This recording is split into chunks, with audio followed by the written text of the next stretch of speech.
Au 12e jour de négociation, la COP29, accueillie par l'Azerbaïdjan, est officiellement entrée dans les prolongations ce vendredi soir, faute de compromis. C'est une véritable honte. Nous sommes très en colère.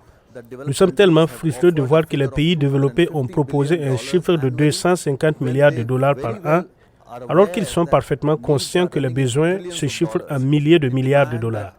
La demande des pays en développement s'élève à 1,3 trillion de dollars par an et les gens souffrent sur le terrain, mais les pays développés ont proposé une somme aussi dérisoire. L'objectif de 250 milliards annuels à atteindre d'ici 2035 est très inférieur aux demandes des pays en développement. Il demande aux pays riches de fournir entre 500 et 1300 milliards de dollars par an pour les aider à sortir des énergies fossiles et s'adapter au réchauffement climatique.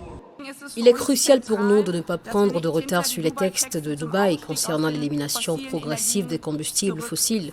La réduction des émissions de gaz à effet de serre doit rester une priorité absolue et permanente lors de toutes les conférences sur le climat. Les activistes environnementaux ne souhaitent pas un accord par défaut. Un accord n'a de valeur que s'il apporte quelque chose au peuple du monde. S'il s'agit d'un accord simplement pour le plaisir d'un accord, nous disons rejetons-le. L'absence d'un accord vaut mieux qu'un accord. Un mauvais accord est mortel pour les gens et la planète.